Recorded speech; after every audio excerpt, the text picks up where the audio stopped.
Welcome, everyone. We are super thrilled and excited to have you all here for the Kaggle Google 5-day AI Agents Intensive course. I'm Kanchana Patlola. I'm one of the co-hosts with Anand Navalgria on the rest of the 5 days in this course. Thank you for being here. Anand, do you want to say hi? Hi, everyone. Thanks, Kanch. Anand. I'm seeing you again after the first two iterations of the course and one of the founders of the course as well.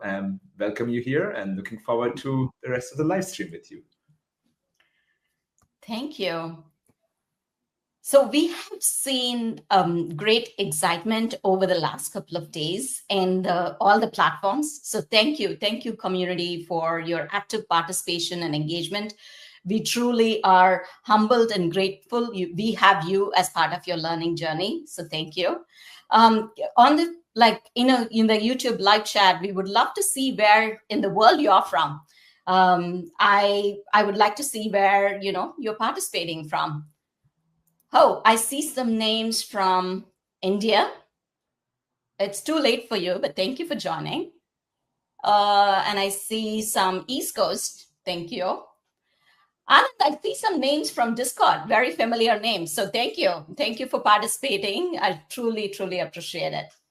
So let's jump in. Andre Karpathy says, it's not a year of agents, it's a decade of agents. The next revolution of AI would start with agents, and you are in the right place for the next 5 days as part of your learning journey.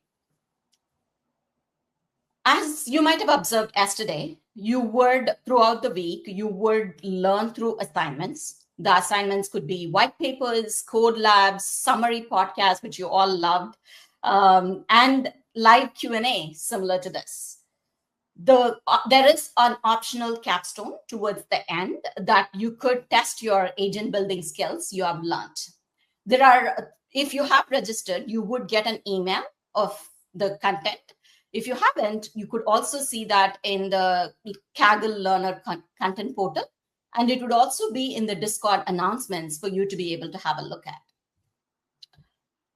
So this is not possible without this village. There is hundreds of volunteers who have participated, and you also see several moderators who are actively engaging with you for meaningful conversations. So these are folks with real life experiences. So I would confidently ask you to, tap in, ask them what their experiences sounds like. Thank you, moderators, for your active participation. So how is the overview of this course going to look like? We have designed this course in such a way that we are starting from the basics. There would be intro, which is today. And then you would try to look at how do I put, hand and eyes to it? Or how do I add memory to it? How do I look at what the agent is performing is correct? How do I go from prototype to production? So these course materials is intended to be from basic to advanced, and even the code labs are meant to be in that format. So today we are in day one, and for day one, again, as I said, you are going to understand what is an agent, how do you define an agent. But to know more, Anand, why don't you jump in? Thanks, Kanch. Great introduction and great transition to our white paper overview. So for those of you who have not yet looked at the white paper, I highly recommend looking at the podcast first or hearing the podcast first and then giving a read of the white paper. So before I jump into the overview of today's white paper, I would like to give a shout out to the original agents white paper and the first iteration of our course and the second one as well, written by Julia and Patrick, released about an year back. That was kind of the thought leadership to which got a lot of you started on agents. And in this, the third iteration, which is this course, we have refined and built upon that white paper and made a new version for you called Introduction to Agents and Agentic Architectures. So this paper moves us from passive AI models to active autonomous agents. So we start off by defining the core architecture of an agent, that is the model which acts as the brain, with the tools which serve as the hands, as Kanch mentioned earlier, for taking action in the external world, and the orchestration layer, which is the reasoning engine or the nervous system that manages memory and planning. More on that in later days in this course. The paper details a very fundamental think, act, observe loop, right? This is how where agents don't just generate text, but continuously perceive the environment, plan actions, and iterate based on the feedback. Thereafter, we also explored a taxonomy of agentic systems, ranging from level 0, pure reasoning engines, all the way to level 4, self-evolving systems that can create their own tools. We also see examples of some of the level 3 and level 4 agentic systems pioneered by Google, such as CoScientist and AlphaEvolve. Crucially, let's not forget that we're talking about agents, and therefore multi-agent systems are very important, where we go beyond single agents, and where multi-agent systems have multiple agents like collaborating with each other to solve complex workflows, especially enterprise problems or large-scale problems as such.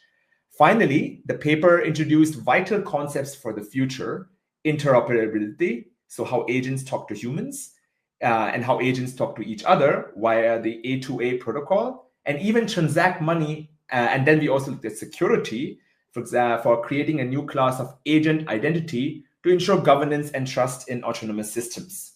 Now, that was a rough overview of the white paper. Please have a look in detail and give it a read. Or for those of you who want to have a quick summary, have a look at the podcast. And that's it. And I'll hand over to you, Kanch, for the Q&A. Thank you. And it's a great overview. And you should all review the podcast first, as Anand mentioned, and then jump into the white papers. So now let's go to the meat of the section, which is the Q&A with our industry experts. So can I have all of the folks? Oh, thank you. Thank you for joining, everyone. We are super excited to have all of you here.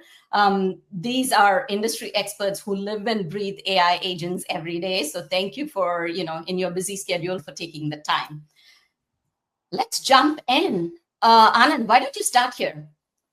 Yes, so the first question, thanks, Kanch. The first question is from Mike Clark. Mike, would you mind introducing yourself quickly? And then the question for you would be, or maybe just do introduction quickly. Yeah, no problem. Hey, everybody, I'm Mike Clark. I work on product on AI agents in Google Cloud, on the team that helps support and build ADK and Agent Engine and Vertex AI Agent Builder. A lot of the pieces that we're working through here today. Just as finish my intro, I want to thank everybody that's helped pull this together, both the community that has contributed so much that we've seen all around the world. Around the weekend, it was so great to watch in the Discord channel, but then Kanch and Anant for helping to kick us off today. Thank you. Pleasure, Mike. It was our pleasure, and thanks to an awesome community which we have joining us today. So, Mike, question time. So there seems to be a massive shift for developers, moving from bricklayers who write explicit code to directors who guide autonomous agents. So how does designing the agent platform and tools like ADK help make this mental and technical leap for you? Like, how would you suggest that agent platform and ADK is helping out with this from your experience? Yeah, I think it's more than one shift occurring. I think there's shifts all around us. Agents and AI agents and how people think about them and what they're trying to do with them is an entire paradigm shift. I've written lots of both bad and good code throughout my career. And a lot of the code that we write is to solve one task, to go solve the next task, to then go solve the next task in a row, and always thinking about how to solve that next thing. Agents shift that to where what we're trying to think about overall is how we're trying to solve for the outcome of what this agent can do. And today, that involves giving it some instructions to get started and how to work along the way.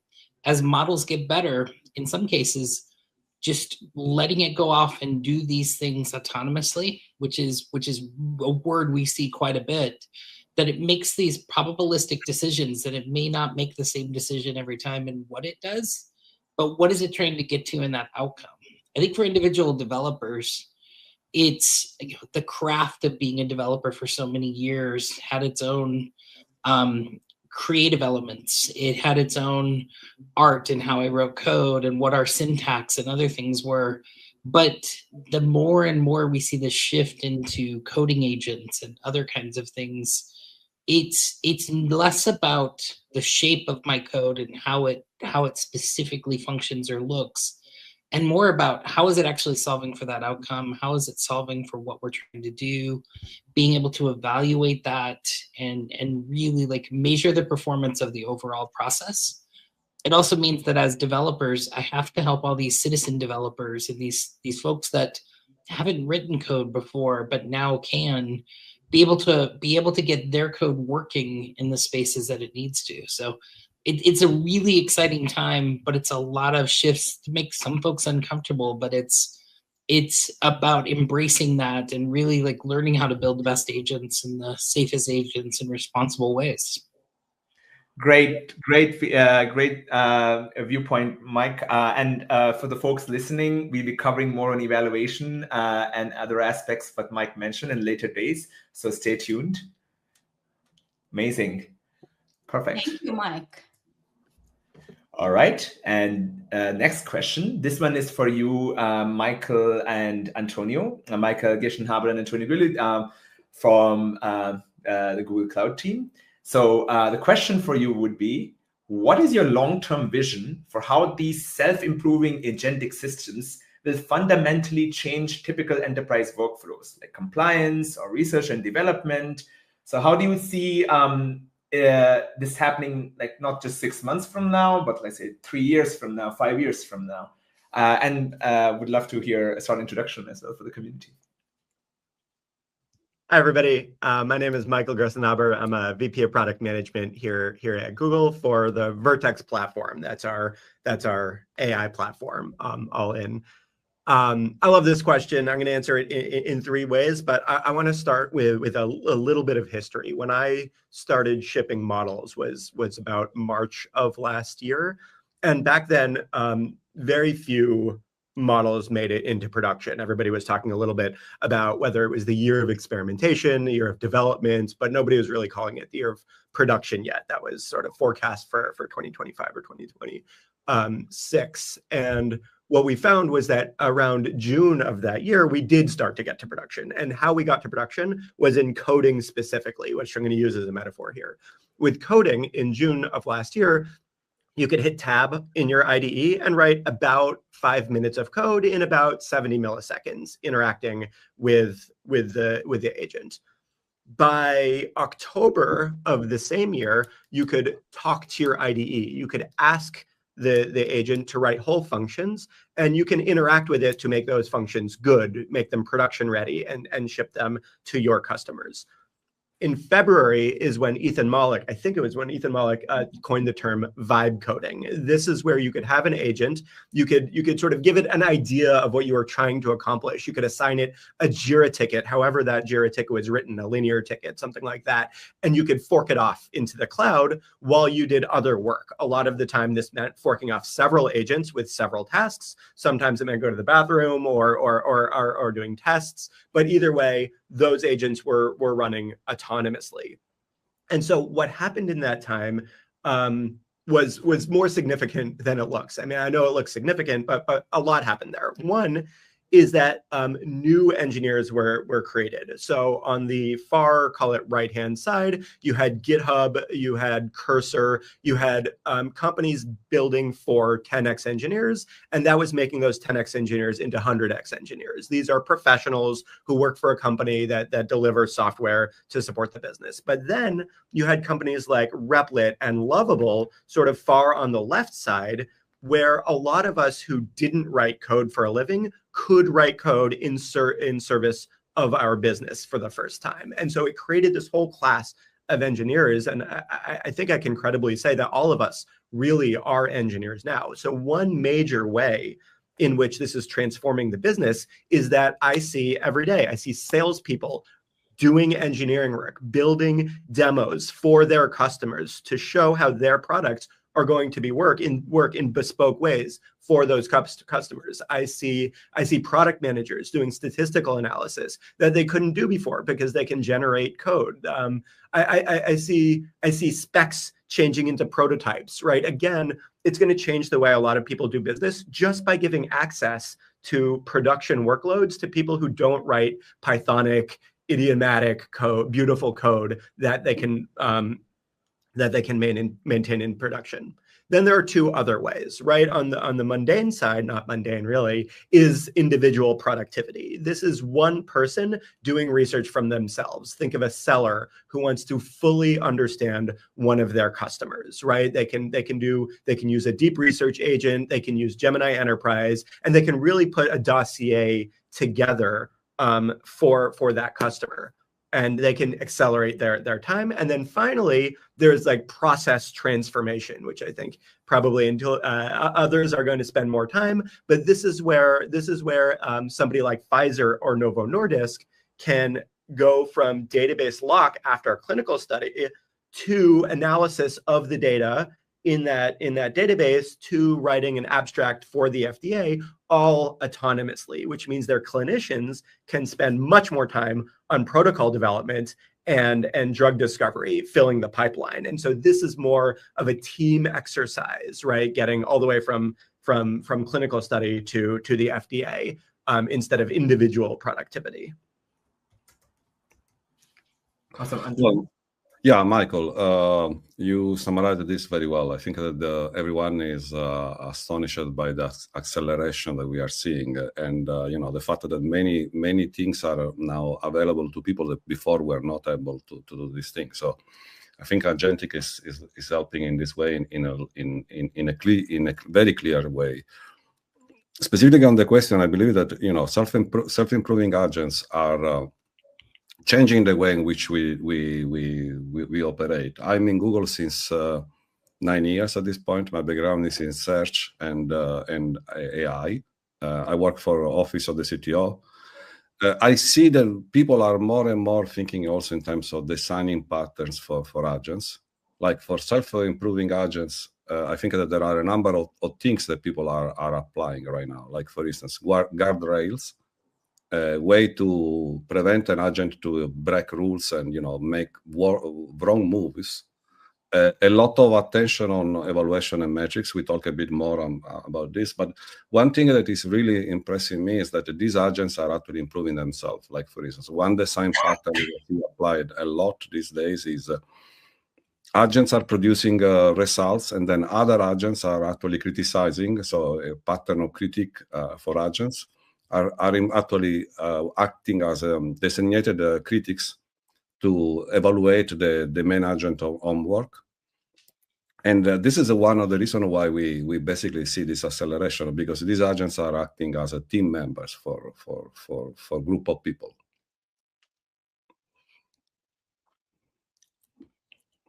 Awesome. Thanks a lot, Antonio and Michael. That was very insightful. And tying back to Mike's point about citizen development as well. Amazing. So we move to the next question.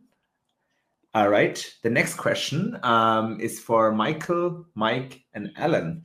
So the question would be, as agents move beyond simple chatbots into live mode with voice interactions and kind of direct computer use, which we saw a Gemini model release recently around computer use, what are the new capabilities these are unlocking, and how are developers managing these complex multimodal states in a primarily textual agentic systems? Alan, Three of us could go, but Alan hasn't got to go yet. All right, hey y'all. I'm Alan. I'm a product manager and former software engineer, so I fit into that pocket of citizen developer because I'm rusty. The new tools and new modalities on the outside of what we would think of as a text interaction are really just extra layers on top. And actually, sort of pro tip, I recommend you start with the simple thing. Start with the simple thing and wire in some tools and debug it in a simplified scenario, and then lay on new interfaces on top, new inputs on top. and new tools and capabilities on top, right? So start small and grow from there, because it's going to set you up for success later on. The computer use specifically is quite interesting because it allows your agent to be able to do all of the things that you can do on a computer, right? If you can click on something, if you can type in a form, if you can log in and navigate to a thing, you will be able to automate those steps. Not all things are currently available via APIs. And so it basically grows the scope of capabilities for what your agent can do. Similarly, I do think that live mode is quite interesting. As you create something that is useful to you, your interface to that thing, maybe a chat window is great. Maybe you want to go for a walk and just turn on your headset and be able to interact with your thing on your device. It's nice to have a lot of these options that feels very sci-fi futuristic. 2 years ago, I wouldn't have believed it. And now I can just do it today on my phone. It's pretty amazing. All right, I'll stop. Go ahead. Mike, maybe? Sure. I love how this question breaks it down into all these kinds of interactions. I think just to add on to what Alan was saying, when I look at the agents, I use the interactions I have with them are very minimal. In fact, it's the least amount of interaction agents that are the best, the ones that know my email, know my chats, know my other things. And then in the morning, I get a nice little way to interact with them. And I think the only thing I would call out in this question is these are ways of connecting with the world, understanding the world, getting access to that data and making changes in it. But it's the combination of all of those together with the magic of having something done without having to go do it that is, don't put creative boundaries around it by having these buckets of interaction. Alan's point, start simple, but build into these really creative things, and you'll find there's a lot you can do with agents. Mike? There are a couple of things that I would love. I mean, Mike hit it on the head, right? There's so much you can do with agents that are creative. I want to focus on two of my favorites, and I'll try to be quick. But you have a company called DoorDash that allows their drivers to deliver packages. Live audio is perfect for this because if you think about the Dasher, and I actually quite empathize here, right? You have a person holding a package with both of their hands, with their bike chained up behind them, with trying to deliver this package to a house with a dog in the yard who's yapping at them and doesn't know whether or not they're allowed to just like put it down in the front yard, if they have to get through the dog, if they bring it with them to their next delivery. They want to look up a policy and they want to look up a corporate policy. And so they speak to an agent. They say, am I allowed to just, leave the package here? What is the policy? How should I act? Audio to audio is beautiful because it does take their hands off of the agent interaction. It keeps it on the package or on the hands and keyboard and uses this voice channel to communicate. But you probably have to prepare your data for a situation like this, right? In real time, we're talking about 70 to 200 milliseconds. In order to look up a complex policy, we give you many tools. You might want to prepare your data with RAG, which is a very fast way to access data instead of writing SQL queries and executing those SQL queries, which takes time to write and time to execute.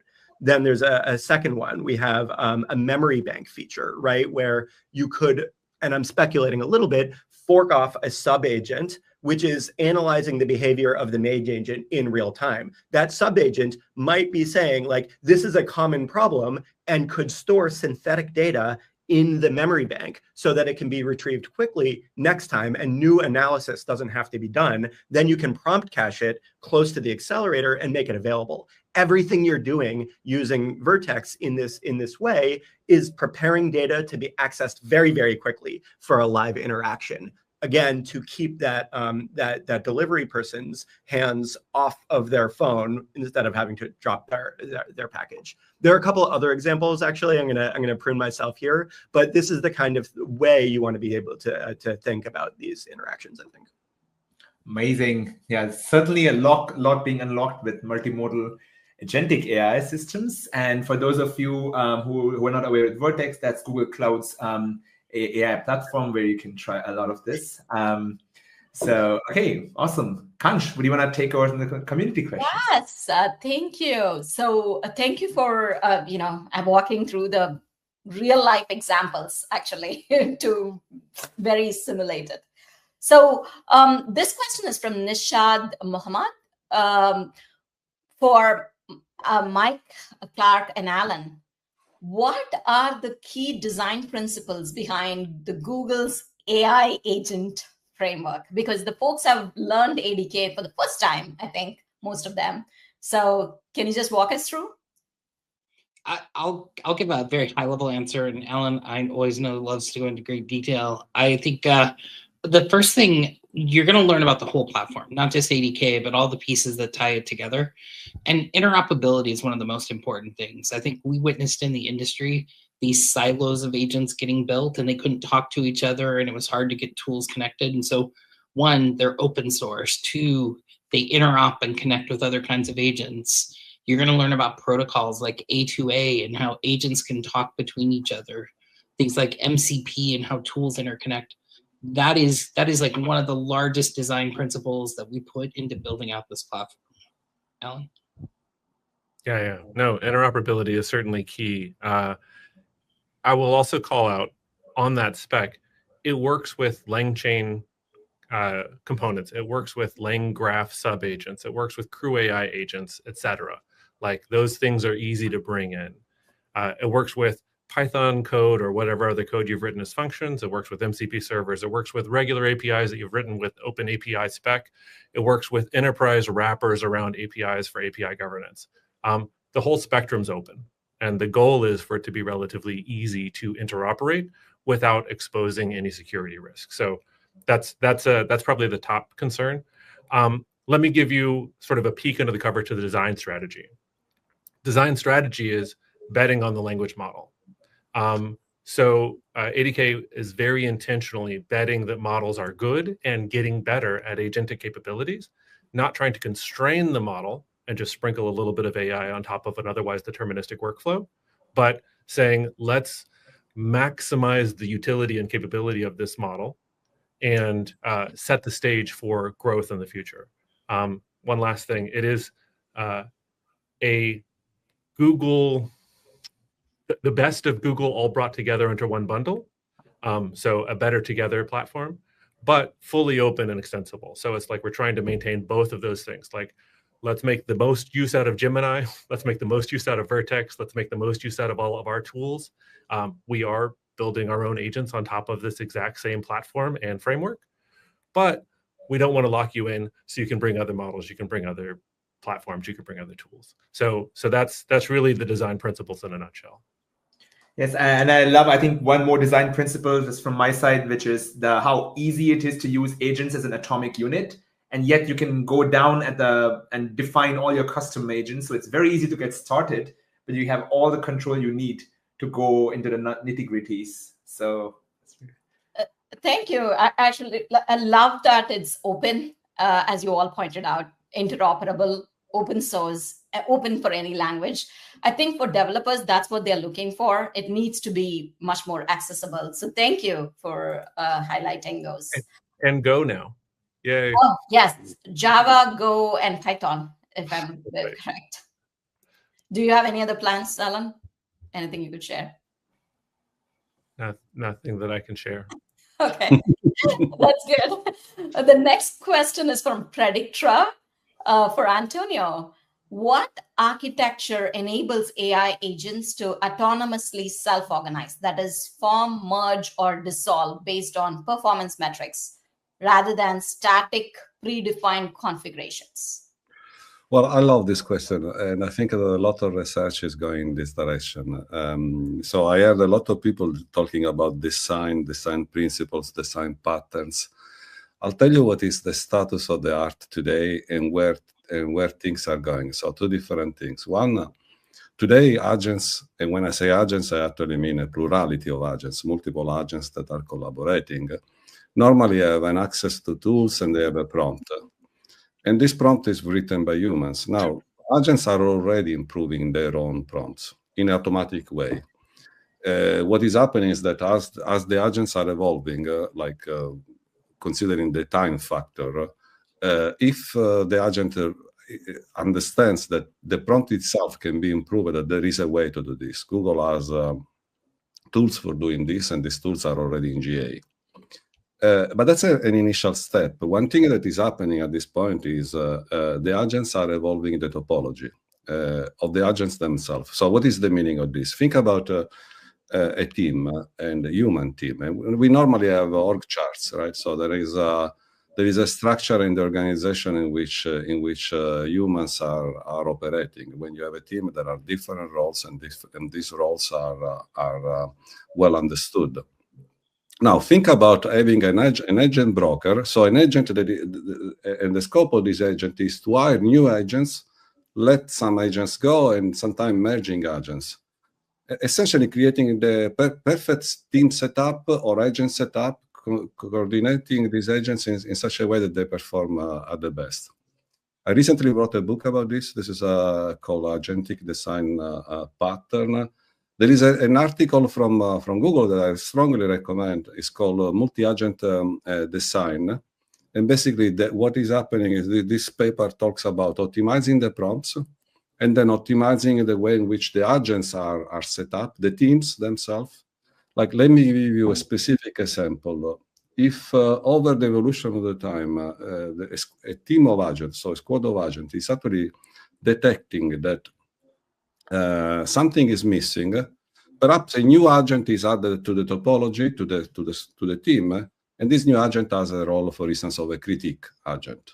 And so this agent will double check the work made by others. There is a lot of research in this direction, and I will expect to see more and more breakthroughs in applying these principles of changing the prompts and changing the topologies in 2026. That's one forecast I make. And critically, I think it needs evaluations, right? We're coming up on that soon. But it's like you mentioned optimizing multiple times, Antonio. But if people are not familiar, the only way to optimize is to be measuring quality or measuring efficacy. And that we do that through evaluations predominantly. Absolutely. I totally agree with you, Alan. Evaluation and setting the right metrics is large part of the problem. It's actually probably the most important problem.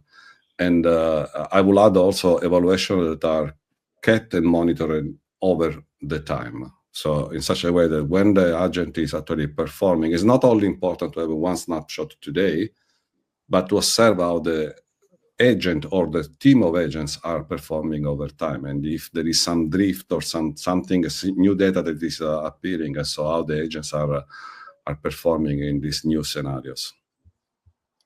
Thank you. And like with the papers and the book you mentioned, very much all of those principles can be built with ADK today, right? So all of those principles like apply with our with the platform, which the developers are learning today. Yeah, totally. I think ADK is one tool, and MCP server is another set of Swiss nice. We have A2A is another one. So we have a plurality of platform and technologies that we can use today. Yes, thank you. Thanks, Antonio. The next question is for Michael G. from Mehak Seth. I hope I pronounced it right.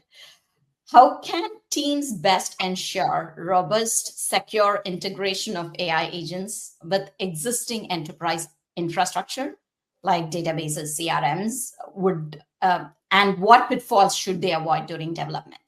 And this is one of the common questions which we keep seeing. Yeah, this is such a common SQL before too. Not only is it a common question, but I want to represent upfront that it is an evolving answer. I would say Mike here and I were just talking about it just as recently as Friday afternoon. But this is something that we think about all day, and I think a lot of engineers think about all day. At the very beginning, I think that a separation of concerns is necessary, and two products make this possible. MCP, Model Context Protocol, and A2A make this very organic for teams. Both agent-to-agent protocol, sorry. Both of those move the governance of the data and the access to data over to the data team to expose. MCP exposes the data literally with a response, and A2A can expose the data as as implemented by an agent. So not only does an engineer have an agent trying to access data, but on the defense, you have somebody who owns the data who is responding with an agent instead of giving raw access to a user database or something, right? And so now we have two products that allow a owner of data to expose that data. They can begin governance. Governance usually means setting policy. It means auditing for compliance with policy, and sometimes it means intervening to enforce policy. And all three of these things are possible with these tools, right? So first, you have to know what's in your database, and you have to know how to protect it. But this is where we were talking about evals earlier. You probably want to implement some sort of telemetry that can be evaluated offline. And so this looks like common logging products. You can integrate with cloud monitoring, with Datadog, with many products. But either way, you want to be monitoring the behavior of agents touching your data. Then on enforcement, this is where your corporate policies come in. Do you want to answer with the raw data? Do you want to use A2A to answer with a summarized version of the data by trying to understand the intention of the caller? Do you know the identity of that caller? Are they a service account, or are they a synthetic agent impersonating a human, right? All of these things are probably contemplated in the way that you respond with your own agent. I don't want to accidentally fall down a rabbit hole here, but like I say, there are quite a few mechanisms at your disposal, common ones from the old world of distributed systems, as well as novel ones specifically for exposing agents, data to synthetic agents. I don't know, Mike, you think about this all the time if you have something to add here. No, I think you really, like, you nailed down. It's all in the nuance of implementation, and I think it's also, we're going to see a bunch of changes. We announced earlier last week new protocol around A2 UI, and like starting to introduce that it's now just not about actions and handing things off, but it's about being able to generate UI as part of this at the same time, and not just for the web and not just for mobile, but on new things you haven't imagined yet. Thank you, Mike. That one that's a stealth announcement, so go find it because it's fun. No, it's good. It's good. I'm going to add one more bit. Classic software engineering best practices still exist, right? Mm-hmm. Control your surfaces, control your users, control your ACLs. Basically, you will expose a level of data through your APIs and resources, and then expose them through your agents and tools. I think that Michael was setting that stuff up for it, but just like start with that bottom level. And the normal software engineering best practices of defense in depth and least access still apply. And now you have a language interface on top, right? Don't forget about all of the normal foundational stuff. You're implementing the normal foundational stuff through your agents. One other thing, we were talking a little bit earlier about how the models are getting smarter, but you can delegate a lot of this protection to the agent itself, right? You can classify a prompt from somebody else's agents on its way in before it ever touches the data or any policy it's applied. You can classify the output after they got access to the data, like Alan said, as a matter of defense in depth. Did they seem like a good actor, but are they really exfiltrating data? That's another layer of classification that you can be doing. So you can apply the LLM to classify these things in several places as well. Thank you. That is actually really great, particularly when when we think about this. It's not a new thing. We have seen this in the past. We have done this in the past. So do your governance, do your, establishing the monitoring, all of those in the past. So thank you for walking us through multiple viewpoints. Appreciate it. So this one is for Alan. I think this probably is the last question from TechFed. What emerging patterns are production teams actually using to chain 50 plus tools reliably? Like 50 plus. That itself sounds a large number. Yeah. Frankly, I don't do that. I don't try and stuff that many tools into a single agent. I enjoy decomposing my agents into more specialized personas or subsets of capabilities. wherein they can have a handful of tools, 1 or 5 or 10 tools where they specialize in capabilities. And then it's about routing to the appropriate specialist. That's predominantly what we do. There's stuff coming, right? So you can do tool retrieval, and at real time, I actually retrieve from a database of 1,000 tools. I'm only going to get these 4 tools that are appropriate for this context. And I'm going to change my instructions. I'm going to change my examples, all on the fly. You can do that today. Some people are doing that for kind of a just-in-time dynamic agent. And then there are things in the works for better planning and task decomposition, right? So when you're talking about a lot of tools, picking the right tool is not important. Picking a plan across several interactions or tasks across several tools is what's important.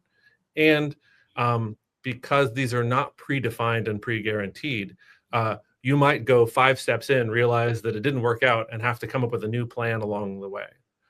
Agents are good at this, but at 50 tools, it can get messy pretty quickly. I think that we're working on some interesting bits to make that a little bit simpler, but I don't have a better answer for you now than decompose, orchestrate.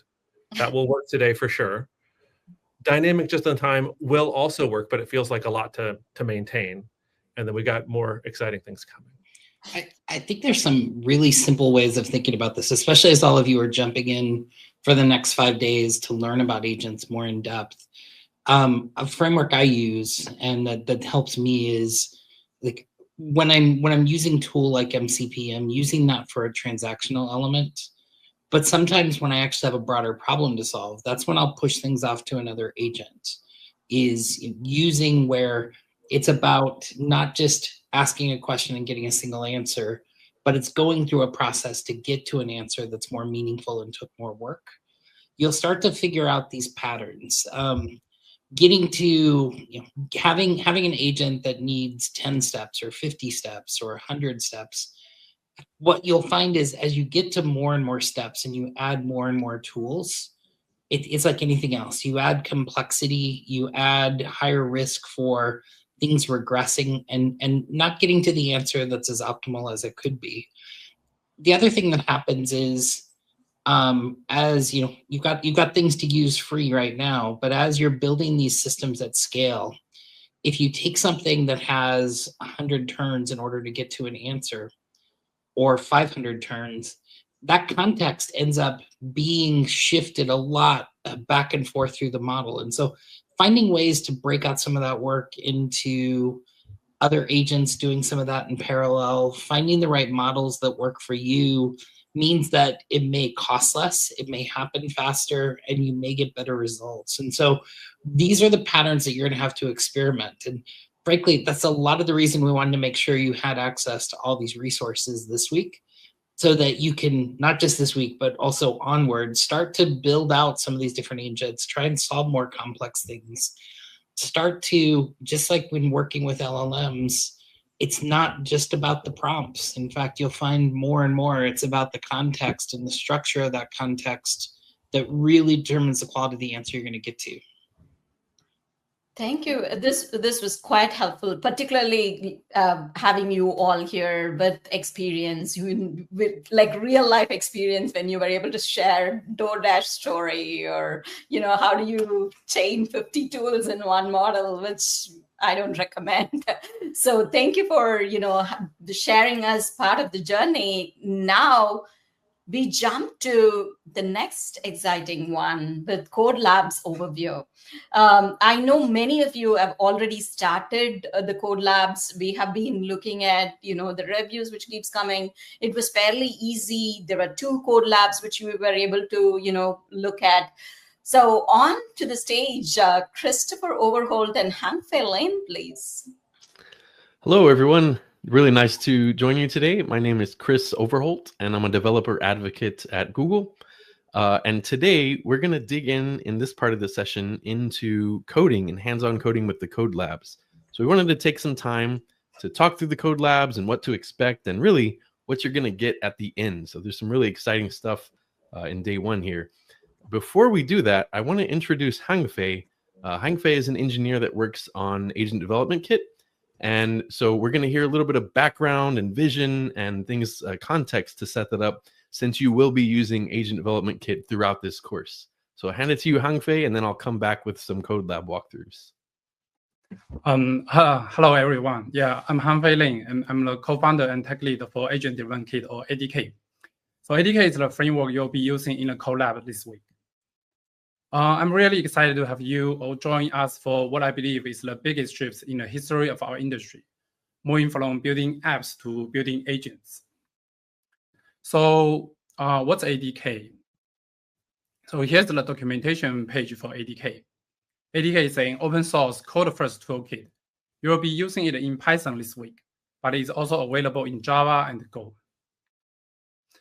Its entire purpose is to bring real software engineering disciplines to AI agent development.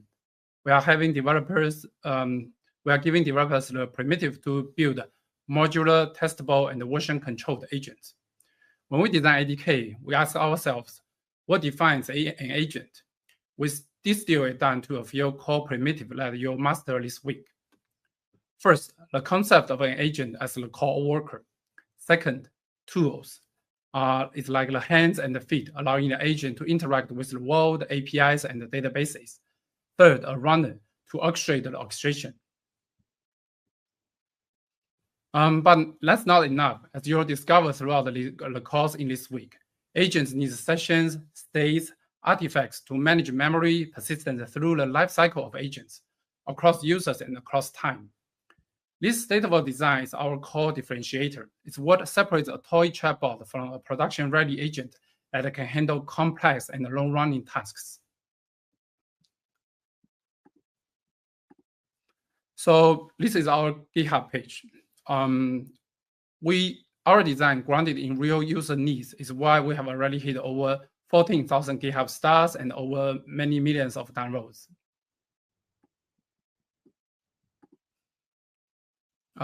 This focus on real-world use cases extends to our production story. ADK is built on a seamless path to the enterprise. You can develop and debug locally with our integrated Dev UI, ADK Web. When you are ready to deploy, you can, with minimal code changes, swap those implementations for production-grade services like Google Cloud Agent Engine or SQL databases.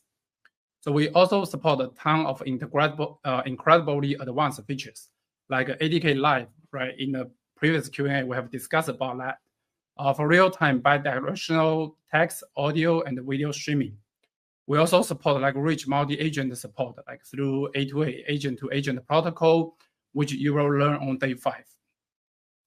And the context management, including filtering, compaction, and caching, critical for performance and reducing inference cost.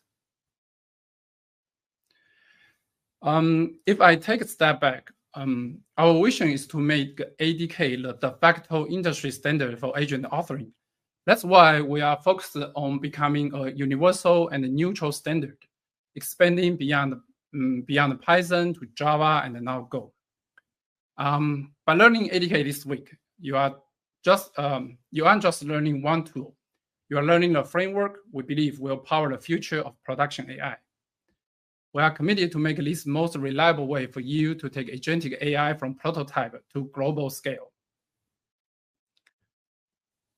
So this vision only works because of the community. Whether you are new to agents or an expert, I'm excited to welcome you to the ADK community. We built ADK in the open, based on your features and your feedback. In our recent community call, we had developers from around the globe, from like students just starting out or like to architects designing enterprise systems.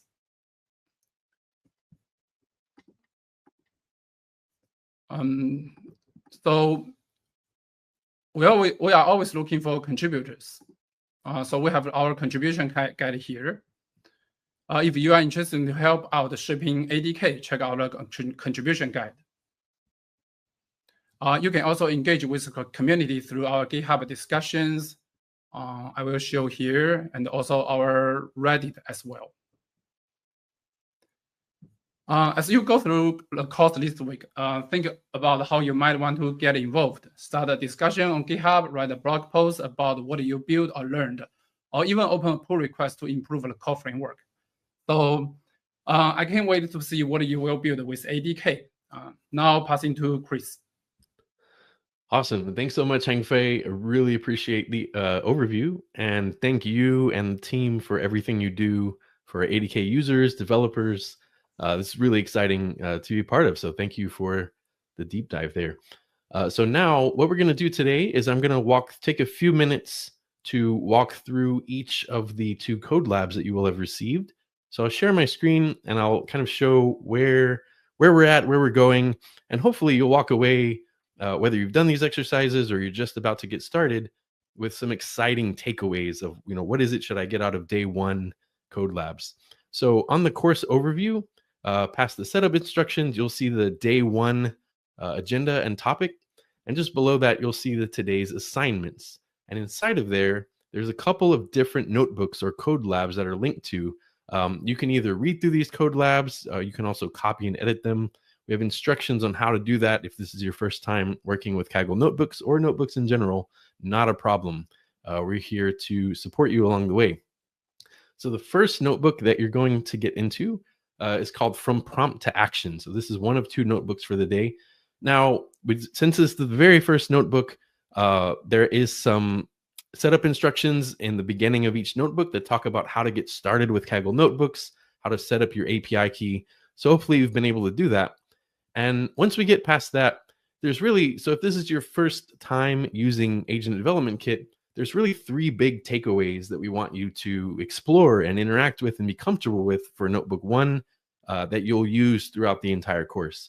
So the first thing is, what's the difference between an LLM and an agent? So we'll dig into that in a minute.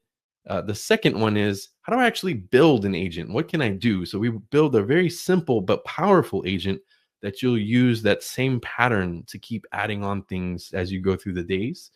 And the third piece for this first notebook is, how do I actually play with my agent? How can I look at tracing and evaluation and maybe a user interface? So we'll show you an ADK web user interface. So let's dig a little bit more into each one of those. First, the difference between an AI agent and an LLM. So you might have worked with a generative AI model like Gemini before, maybe in the Gemini app or an AI Studio. And in that case, you send a prompt and the language model sends you back a response or generates an image. The difference between an AI agent is that we're actually setting up a framework there. That's where Agent Development Kit comes in. And we layer on those components we talked about before. So as you go into defining your agent, you'll find things like a model, an instruction, and tools. So we're kind of putting these pieces together so that you can ask questions to this agent. It can decide which tools to use in which order that it wants to, and then gives you back a response. So that's the first thing. And then as you progress through the first notebook here, you'll actually build a very simple but powerful agent in less than 10 lines. So this agent is going to be a helpful assistant. And the key here is we're going to give it one tool. We're going to give it a pretty powerful tool, a Google search tool that's built into Gemini. And so that way your agent can not only answer questions about what it was trained on, but it can actually pull the latest information. And we'll see some of that in a second. So when you go to run this agent in the notebook, we'll create a runner, and then we can ask a question like, what is Agent Development Kit from Google and what languages are the SDK available in? And so here, our agent is not only just answering from the LLM, but it's doing a Google search, retrieving the latest information, given that we just released ADK Go, for example, last week. There's no way the model would be trained on that. But from this Google search retrieval, you can see it grabs that. It gives us a description about what Agent Development Kit is. And at the very bottom, it says the ADK SDK is available in Python, Go, and Java. And of course, it got that from its tool retrieval. So hopefully, it's a very short and simple agent, but it's very powerful, again, because it has the ability to fetch real-time information, current information. So you can kind of have fun with it. And in the follow-up question, you can ask about the weather in your city. I like to ask about sports or movies, like something you know that the model definitely is not trained on, so you can see that it's retrieving information in real time. The last part of this is really exciting. It's the ADK web interface. And so if I switch to what you're going to see in that step, you're going to spin up the ADK web UI. And from there, you'll be able to query your agent and interact with it there. And in the later sessions, you'll actually get more into evaluation, observability, and things like that. The second notebook for day one is all about multi-agent systems and patterns. So once you've built your first simple single agent, you might have seen one of the questions was about 50 tools, right? There's people, you want to add more tools, more capabilities. So 3 things that you want to take away from this notebook that are really exciting to learn are, number 1, how do I design a multi-agent system in ADK, and why would I do that? And what benefits does it give me? Number 2, are there different ways of designing multi-agent systems? There are, and I'll show you in a second. And number 3, now that I've learned all these patterns, when do I use certain patterns for certain things? So those are 3 big things you'll learn from the second notebook, and I'll briefly show what that will look like as you're going through. So the first one is why multi-agent systems? So if you have our single agent like we had before, and you keep adding instructions and adding tools and adding complexity, at some point you're going to sort of overload the agent, just like I would get overloaded at work if you keep adding roles and tasks and tools. So then we design a multi-agent team, and we show you how to do that using what's called an LLM agent. So it gets to decide which tools it wants to use along the way. The second part of this notebook really goes through different patterns. So we go through things like the sequential workflow. So here we want to write a blog post, and we want to go exactly in an order through multiple agents, sort of like a pipeline that's very reproducible. And each step will either generate or write or edit content along the way. Another pattern you'll see is parallel workflows. So you might have agents that can actually work independent of one another, and you can fan those out and run them, so you're not waiting on each agent to finish. You're actually fanning out and doing multiple things at once. And the last part here, you'll see us introduce the loop agent. So loop workflows are really useful when you need to iterate and refine on something. So we'll show you how to do that, generate a short story, generate a critic agent, and be able to iterate until some criteria is met, and then we stop. So to finish off this part of the notebook, you're going to basically see, sorry about that. You're going to basically see what it would look like to go through and choose different types of agents for different tasks. So you have sequential agent, parallel agent, loop agent, and this workflow, this flowchart basically guides you through when should I use each agent for a given task. So with that, we hope you enjoy these 2 notebooks, and thank you, Hangfei, for joining along. We really look forward to having you participate in the ADK community, and I'm going to hand it back to Anant, who's going to take us on to the next section. Thank you all. Thanks, Christopher and Hangfei. CTA's contribution to the community, Do Your Code Labs, basic to advanced, and we are looking forward to see what you're preparing. Anand, up to you. Thanks, everyone, and really exciting times here. So, so this part of the live stream is about testing your knowledge of what you have learned from our white paper. So, get out your pencil and paper, and I beckon your focus to the screen. Let's go to the first question. So the first question for you all is, according to today's day 1 white paper, what are the 3 essential components that make up the core anatomy of an AI agent? So is it option A, the model, the user interface, and the database? Or is it B, the model, tools, and the orchestration layer? Or C, the prompt, the RAG engine, and the output? Or D, the reasoning engine, the memory bank, and the API gateway?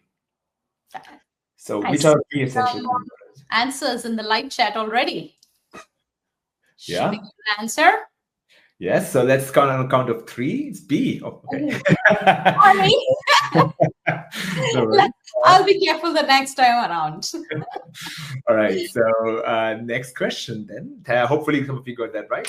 So the next question would be, which of the following represents the correct order of the 5-step agentic problem-solving process described in the white paper? So the 5-step agent problem-solving process described in the white paper.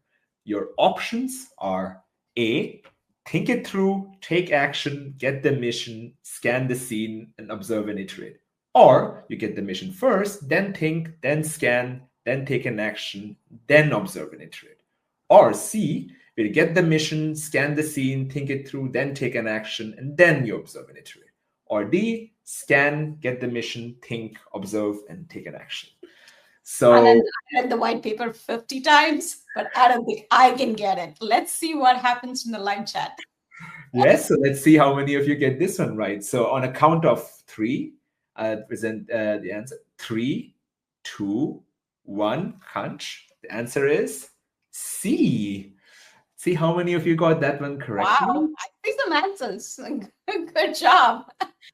Amazing. Glad everybody's following along. And on to the next question.